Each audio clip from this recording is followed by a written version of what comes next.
this upcoming Cthulhu patch, shall we? So for those that haven't been around Smite in a while, maybe you saw Cthulhu and you're like, hey, that looks fun. Maybe I should play Smite again.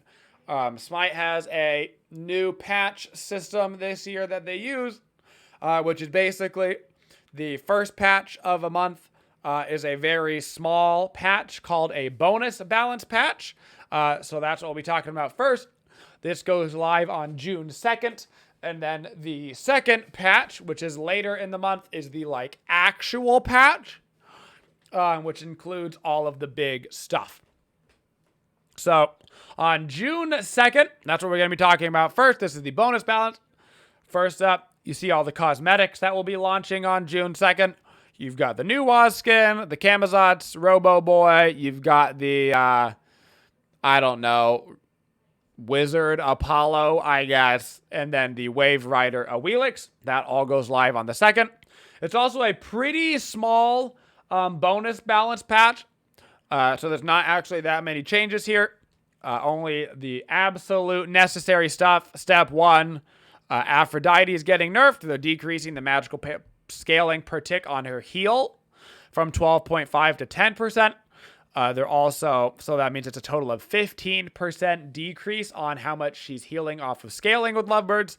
And they're also taking away 10% of her magical power scaling on back off to try to take the edge off. Even with these nerfs, Aphrodite's still going to be super good. Healing is still super good. There's no reason to stop banning her or any of the other healers for that matter, even with these changes. So keep up your Afro bands, your Hell bands, all that good stuff. Persephone is getting a change here. This is actually relevant. They are decreasing the amount of damage she does while dead from 50% to 40%, which is pretty nice. So 10% flat damage off of what she can do when she's dead. And she will also be slowed by 20% for the duration of the effect. That 20% change, though, doesn't go live until the actual patch. So minus 10% dead damage goes live on June 2nd. This actually, the 20% slow doesn't go live until the actual patch day, which is June 16th. Raijin decreased the base damage per shot on his taiko drums. Right now it does 120 to 240. They're going to take it down to 100 to 240. It's a pretty significant change because this fires 4 times. Taking the edge off of Raijin early game damage. He's still going to be a very, very good mid lane god. So don't let this discourage you from playing him. But you won't be able to literally 100 to 0 the enemy team anymore with your ultimate when you get level 5. But you're still going to have all of his, increased wave clear and all that good stuff. So he's still going to be a very strong mid laner. And the final change of the bonus balance, they're nerfing Shibalanke. They're basically going to a middle zone on his bolas. They used to do way back. They used to do 30% on branching bolas. They buffed it to 40. So they're reverting it to 35. They're basically splitting the difference on that. And they're also increasing the mana costs on his bolas from 3 to 15 to 5 to 17, which means your mana cost increases going up, which is going to further incentivize Shibalanke to pick up Transcendence as his item in order to keep those bolas on. So if you're playing like a mid lane Shibalanke, your Hunter's Blessing and your Transcendence build should be plenty of mana for you. And that's it. That's it for the bonus balance. That's pretty small. Pretty small bonus balance patch. But not only do we have that bonus balance patch, we have the actual patch. The actual patch, which is going to go live, currently planned for June 16th is the estimated date for this. We get a lot more stuff inside of this. And the most important part, of course, being we get the newest god, Cthulhu. PTS should be up on Friday. Not sure what time yet, but hopefully we'll have some gameplay of him on Friday, as well as maybe some YouTube videos for the weekend. And let's look at his exact kit. If you haven't seen Cthulhu's kit yet, if you haven't heard about it, boy, golly, you are in for a treat. So step 1, his passive. Cthulhu breaks down the mental fortitude of enemy gods, applying stacks of torment with abilities in the final hit of his basic attack chain. Oh, guess I should mention, he has a basic attack chain where he basically has extended auto attack range on his autos. So he has farther auto attack range than other gods, because why not? And his last auto attack is a cone cleave that also applies torment. On reaching 4 stacks of torment, enemies are afflicted by insanity. Additionally, Cthulhu gains magical power per nearby enemy god with insanity. So you get 4 stacks on them, they go insane for 20 seconds, and you get 25 magical power per person that's insane, so up to 125 magical power from your passive, plus the insanity effect, plus, of course, you have that sweet auto-attack chain. We're off to the races. Cthulhu's first ability, Sanity Break. Cthulhu sends out a terrifying blast of energy, dealing damage to all enemies hit and reducing their attack speed. Enemies hit by this ability also do reduced damage to Cthulhu for 6 seconds. This ability applies 1 stack of torment, 2 if the enemy hit is facing Cthulhu, or fears them instead if they are inflicted with insanity. So just so you understand, this will reduce their attack speed, okay? Attack speed reduction. Also is a mitigation for Cthulhu. Also stacks torment, stacks additional torment if they are facing you, or if you were already insane, you will be feared instead. Successfully consuming insanity also permanently increases the base mitigation of this ability. So it does 90 to 270 damage plus 40% power. The attack speed, though, is 10 to 30%. The fear duration is 1.5. You get 20% damage mitigation, and then you get an extra 1% mitigation. It doesn't list it here, but they said you get an extra 1% permanent mitigation if you consume a stack of insanity from your target. And I do believe that that stacks up to another additional 5%, I believe you can have, is what they said during the patch notes show. All right, on to the next ability. The Mire. Cthulhu summons a portal, creating a glowing field of Eldritch Mire at the target location. While Cthulhu channels this ability, the Mire continues to grow as the portal fires out 2 masses of corruption that hit and damage all enemies in front of the field. This is a giant AoE circle. The first shot slows enemies, while the second shot roots them. Both hits apply a stack of torment. Canceling the ability early will stop the Mire from growing or the portal from firing. So damage per shot, 50 to 230 plus 30% magical power. So keep in mind, this does fire twice. So it's actually, if you hit both of them, 100 to 460 plus 60% magical power. It is a 10% slow. The corrupted slow, though, is 35%. And then you get the 1 second root if you hit both of them. Plus, of course, you're getting those torment stacks. And that is a giant, basically as big as a lane-wide ability. I have been corrected that the damage mitigation for this, by the way, also goes up to 30%. You can stack it an additional 10 times, apparently, for 30% mitigation, not 25. His third ability is a movement ability. Cthulhu creates 2 twisting projectiles at his sides as he unfurls his wings and charges forward, damaging, stunning, and knocking away enemies hit. So to clarify, charges forward, movement ability, damages. It stuns you and knocks you away. The projectile follow at a slightly slower pace but travel further, damaging enemies as well. This does 80 to 240 damage plus 40% of your magical power. The stun duration is only 0.4 seconds. It's basically just there to be an interrupt on any cast times. The projectile damage does 50 to 170 plus 20% of your magical power scaling. And then, of course, it basically dashes you and is a displacement as well. Fantastic. Finally, the ultimate craziness is not done yet. That's right, there's more. His ultimate, you descend into madness. Cthulhu reveals his true form, guys. In this form, Cthulhu gains access to a whole new ability set.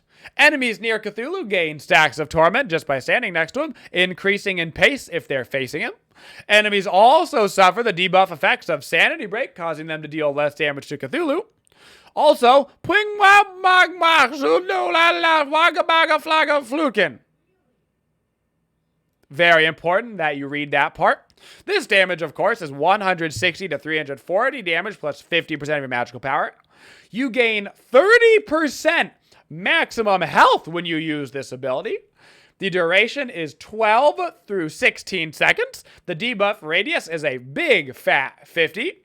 Damage mitigation during intro, 80% mitigation. Cooldown 100 seconds. Now, you go into that big fat ultimate ability, and you get new abilities. So your regular abilities become different abilities. Your one is now Sever. Cthulhu swipes down at the ground below him, creating 3 large projectiles. These projectiles damage enemies and apply a stacking protection reduction debuff.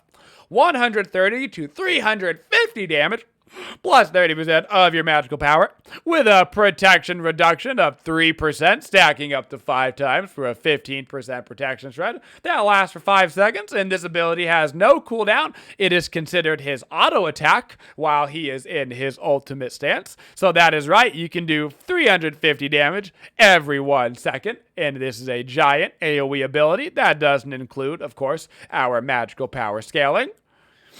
Nor does it include the bonus damage you get from the production reduction. Just throwing it out there. Devastate. This is your 2 inside of your ultimate ability. Cthulhu fires a devastating blast of psychotic energy that damages and knocks up enemies. 140 to 280 plus 20% of your magical power with a 5-second cooldown. So you can use this basically 2 times inside of your ultimate duration. And transfuse. Wait for it. There's more. Cthulhu transfuses his own life force into the area around him, giving allies health, movement speed, and power. Enemies are also hit, taking more damage the closer they are to Cthulhu.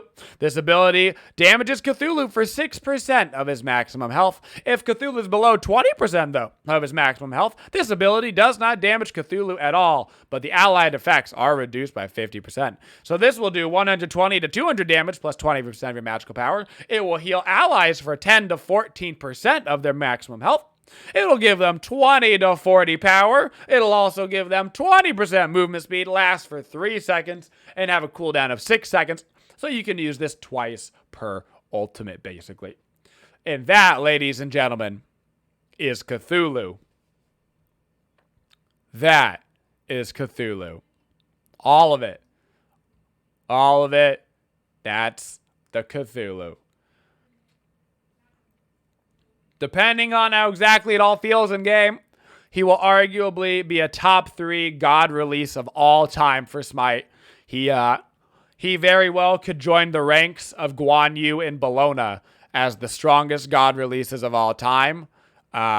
So we're gonna get to play him on Friday, hopefully, and figure it out. But there's more things in this patch besides Cthulhu. Let's talk about it. We've got Fafnir, Imp Fafnir. This skin actually looks really good in game. The dragon is excellent. You've got Fun Apocalypse Hachiman. It's okay. You've got Miss Senshi Bologna. I don't know if you can use that skin without the FBI coming for you, but I guess we'll find out. Striking Machina Ymir. This is actually a super, super cool Ymir skin. In the wall, and the effects look awesome. Nautical Legionnaire Achilles, it's okay. Freedom Retriever Anubis, which looks fantastic. More importantly than even that, Presidential Punisher Janus. Yes, that is Janus as Abraham Lincoln. You're dang right it is. Cosmic Horror Cthulhu and Ascended Cthulhu as well. And of course, the Mastery Skins Gold Legendary Diamond for Cthulhu. Cool beans, cool beans. Moving on down. Anything that was in Project Olympus that was important? I feel like there was. They increased punishment points. I know. Bada bing, bada boom. They had some home screen improvements. Ranked UI changes. That's fine. Okay. This one is interesting. This is the only, Olympian change that's something. They added health point numbers to health bars for jungle camps and minions. So it's kind of hard to tell, but there's now going to be a little HP number whenever you're fighting anything PvE in Smite. So, like, if you're fighting the mid-harpies, it'll be like 900 HP, and then you hit it, it'll be like 740 HP, and then you hit it, it'll be like 620 HP. So you instead of just seeing like a general bar, you'll see an actual literal tiny number. And I'm not sure how I feel about this change, to be honest. I don't think it's particularly necessary. It would have some interesting implications if, like, Hand of the Gods battles were still a thing.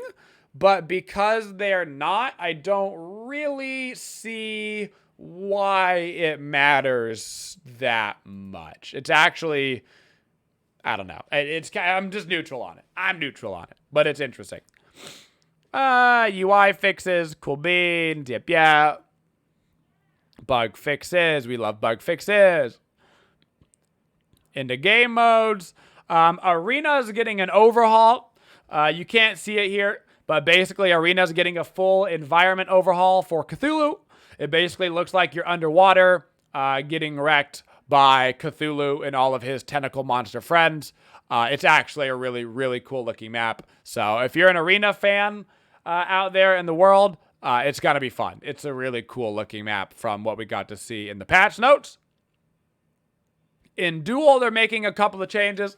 So for the Duel folks out there, they're reducing the level factor and respawn times by 50%, increased the match time factor by 30%, and capped the maximum respawn time at 45 seconds. So just a couple of changes for the Duel players out there in the world to try to make the game a little bit more competitive and a little bit more relevant how you actually play in the early game and not try to just win one fight at the very end of the game and then you just win because the respawn timers are too long. The only general change for Conquest is that they're making the totem, instead of give 20 gold, the totem over in the solo lane, instead of 20 gold, it will be 25 gold. So multiply that by 5, you get an extra 25 gold every time you kill the totem. If you kill the totem 5 times in a match, you're getting an extra 125 gold. It's not that big of a deal. Just trying to incentivize some of the solo lane action. The totem won't incentivize it, but the Warrior's Blessing change, this will incentivize some action over in the solo lane. Step 1, no longer provides the flat 3 damage reduction, which was really good against, like, minions. It now provides 10 magical and physical protections instead. Okay, still cool. Decreased the health and mana heal from 40 to 25. So now when you proc it, instead of getting 40 back of each of your HP and mana, you will only get 25 back. But when you proc it on an enemy god, you will do 25 true damage to them. You will do 25 true damage. So you have less sustain with it, but you will now be doing extra damage when you hit a target with the Warrior's Blessing proc. So this is to incentivize fighting over in the solo lane. It's supposed to make people have lower HP, be able to 1v1, be more susceptible to ganks. So we'll see exactly how this change goes, but I am very, very curious to see if this affects any other lanes at all. Like, if we start to see maybe some like mid lane, like warriors pop up for funsies where you're picking up the Warrior's Blessing for the early game true damage. I don't know. Could be something kind of fun to look at. Maybe it pops up in the dual lane for some aggressive supports, like some warrior supports. Might be interesting to see if it pops up in other lanes because of that. Baron's Brew, not actually really getting a change so much as they're just making it behave like chalices. You may not know, but if you pop 3 health chalices in a row, it'll just stack the timer. If you pop 3 Baron's Brew in a row, it'll just waste 2 of your Baron's Brew. So Baron's Brew will now stack just like chalices do, so you can spam them all at once in the middle of a team fight, not have to worry about them, instead of like having to wait until exactly the right time. Now for the biggest change of the patch. The biggest item change of the patch, Katana. You may not seem like much, but when we combine these two changes, you'll see what we're talking about. Katana change is going to be 50 less gold. So right now it costs 700. It's going to cost 650. This is to make it more in line with the tier 1 mace. For any junglers out there in the world, you basically know that you have 0 build movement. You cannot build anything except for Assassin's Blessing, tier 1 mace, health pot, Hand of the Gods. That is the only jungle build right now that you can start with. Even on gods that don't necessarily want to go down the mace tree, you can't afford to not have the 15 power for the 650 gold. It is just too efficient. So they're reducing Katana to be 650 gold. So that way you can start tier 1 Katana and actually get going in that tree. And you're really going to want to get going into that tree because they're reducing the cost of Golden Blade by 200 gold and increasing the attack speed by 5%. So not only will you be able to start tier 1 Katana and get a health pot in Hand of the Gods, you'll also be able to pick up your Golden Blade 200 gold cheaper, which is also giving you more attack speed, which means auto attack junglers are back in the meta. Mercury, Arachne, Kali, Bakasura, all of them, oh my, Golden Blade clear is here. This also has implications for assassins and other characters in the solo lane. That Warrior's Blessing change plus this Golden Blade change means you can start tier 1 you can start Warrior's Blessing, tier 1 Golden Blade, get some potions back for an early Golden Blade finish, and then have the clear over in the solo lane. Large implications around the map with this Golden Blade change. You expect to see the meta change drastically around solo and jungle with these changes. Pretty drastically. Also in this change, the biggest overall archetype change is that they are reducing movement speed across the board on a lot of items. For those of you that haven't seen movement speed builds in your game, congratulations. I'm very happy for you. But for those of you that have, I apologize. They are horrible to play against. You might have seen people. The one that comes to mind, I think, for everybody is solo lane tiers running Talaria boots and wing blades and relic daggers and shield of regrowth. Oh my. You might also think about Hercules supports and all that kind of stuff. So they're nerfing quite a lot of movement speed. They are taking 3% off of the Talaria boots, Traveler shoes. So 3% off of there. They're also taking 3% off of wing blade, relic dagger, toxic blade, and witch blade. Those will all give 7% instead of 10%. And the Talaria boots will now give 22% instead of 25%. So just reducing movement speed all across the board. This also means that Adventurer's Blade also got affected from 10 to 7%. And that is all of the item changes coming into the game. But there are still a few god changes. AMC getting a small buff here. They fixed a text issue on bees. That's not a buff. That's just literally a text change. They decreased the hive cooldown from 14 seconds to 12 seconds. Honestly, not a relevant change, really. The really relevant change is Swarm. They're increasing the scaling damage from 70% to 80%. It's basically meant to help AMC do more damage in the later stages of the game with Swarm without buffing the early game damage too much. I don't think this affects AMC enough to get him back into the meta, but, little changes here and there.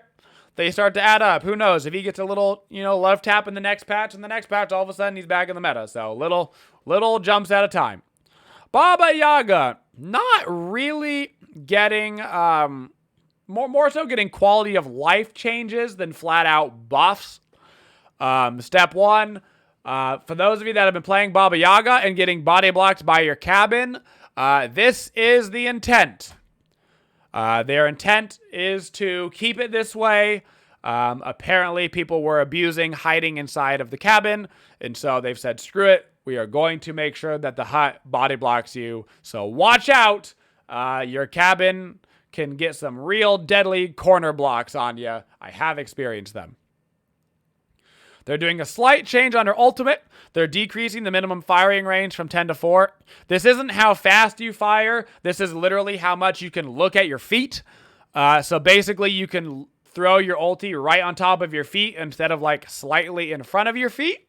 You can also now walk backwards at the same pace that you walk forward. You can walk left, right, up, down, everywhere at the exact same pace so that you can better utilize that movement speed. If you want to like walk away while also attacking people, you can do that backwards. And they've also now made sure that the knockback immunity and damage reduction is on the pre-fire animation of Blast Off. Beforehand, it wasn't. It was basically supposed to be. And so they're making sure that that whole animation works like it is supposed to. Yes, this is basically like Medusa passive. It's exactly what it's like. Another interesting change coming into this patch. This is something that you might not have known. If you did know, that's a very interesting Smite fact that you were aware of. I was not even aware of this. Auto attack mages had slower basic attack projectiles than their hunter counterparts. The notable exception to this rule is Oleron actually has the same projectile speed as all the hunters, but the old mages didn't actually have the same projectile speed. So they are specifically giving the mage hunters increased projectile speed. So if they were 100, they're going to make them 110. This is going to affect Kronos, Freya, and Soul. Like I said, Oleron already had that, and those are the four mage, basically, hunters. So all other mages, Nuwa, Poseidon, whatever, they will still maintain their basic projectile speed of 100, but these couple of mages will have 110. Also, Kronos getting a slight increase on Accelerate, increasing that movement speed from 15% to 20%. Fenrir, not getting the most exciting change, but a decent change. 14 seconds to 12 seconds on the baseline cooldown of Brutalize. By the time you factor in cooldown, you can get another 40% off of that. So you can get a nice 8 seconds on your cooldown for Brutalize. It's decent. Fenrir is not super in the meta right now. I'm going to be honest. I don't think this is actually going to matter that much for him because of all of the Golden Blade changes coming into the game. I think we're going to see a big fat rise of auto attack junglers. So I think this buff for him might be a little too late. Freya getting that projectile speed change that we talked about. Ganesh getting a very small change as well. Turn of Fate is now going to give 2 stacks of damage buff if you hit a god. For those that play Ganesh, you basically know that if you use this on a wave, you get it all the way stacked up. But if you're using it in PvP, you're basically going to hit a god or 2, so you're going to get like 2 stacks. Now you'll actually get 2 per god hit, so you can better get it stacked for that bonus damage while actually in those late game team fights. Guan Yu just getting some FX changes, not like any actual gameplay changes, just making it a little bit more clear when Painless is going to run off of him, which is just your passive, where your abilities get all that fun bonus stuff. Our girl Was is getting what seems to be a small change, but I promise is not. They are increasing the damage of her Wingus by 5, which means that because it procs 4 times, this is increasing by 20 per level. This is basically the exact same change that Raijin got on his Bingo Bango Bongo drums. And you know how much that brought Raijin from not being played at all into the meta. So I imagine this will have a significant impact on her viability in the mid lane, because she will have some seriously good mid lane clear now. Like some seriously good mid lane clear. That is, God, what's 34 times 4, dude? She's going to have like, what, 140 damage at level 1, not including any bonus damage that you get from Mage's Blessing or your 55 power from Mage's Blessing plus tier 1 pen. So her clear is just going to be absurd at level 1, which is awesome for us out here that want to play her more. So, yeah. All right. Nemesis getting a little bit of a change. That's also a buff. Right now, your passive has 4 stacks on it, and those stacks give you 5% swing on Scales of Fate. If you haven't read Nemesis' passive in a while, you should. It's a crazy passive. It basically swaps stats with the opponent that you're attacking to Nemesis. Right now, she has to do it 4 stacks. They're going to change it to only be 3 stacks. And they're also going to basically increase the total by 1%. So beforehand, it was 5% 4 times. Now it's going to be 7% 3 times.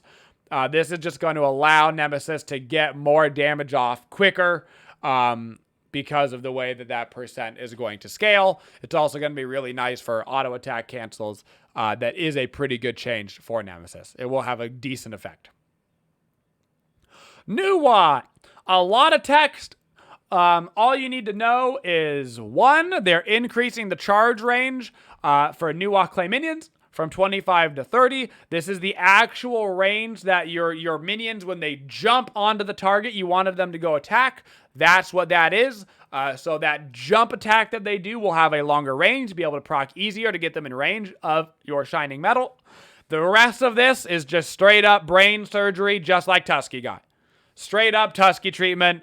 Hopefully they work more consistently and better, is what all of that is saying.